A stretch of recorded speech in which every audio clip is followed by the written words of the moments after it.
Hey, it's Ryan Wetzelblatt from ADHD Dude. I hope you're doing well.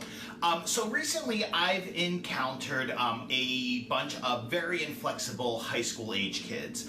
And that's really problematic because if you are inflexible when you get to be about 16, 17, 18, that's going to be problematic because it often can mean that you are not receptive to accepting help from people.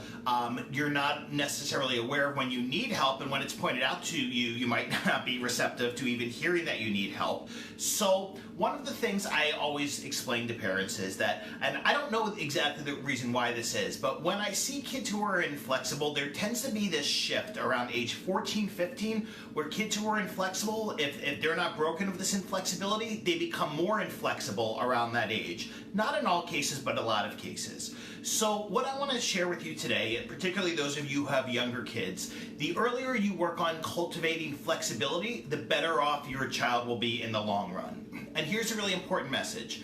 Flexibility is cultivated, inflexibility is accommodated. And here's what I mean by that. That if you need your child to do things or you want him to have new experiences, don't give him a choice in the matter. Tell him what he is doing, okay? One of the things I also want to explain is that sometime, probably started in the 80s, really around the 90s, the child psychology world got things really wrong, in my opinion. They started telling parents, listen to your kids, let them have a voice in things. And that kind of got interpreted as let your child have a say in decisions, in adult decisions. And one of the things I often see is that parents mistake their child's intellect for maturity or rational judgment. The other thing I see a lot is parents who want their child's approval. So if their child doesn't want to do something, they say okay. And the other thing I see a lot is parents who, when their child says no to something or anything new or unfamiliar, they say, okay, he doesn't want to do it, I'm not going to make him do it. If you are not cultivating flexibility and you have an inflexible child, then you are accommodating his inflexibility. That is not going to change as he gets older necessarily. In fact, it probably may get worse.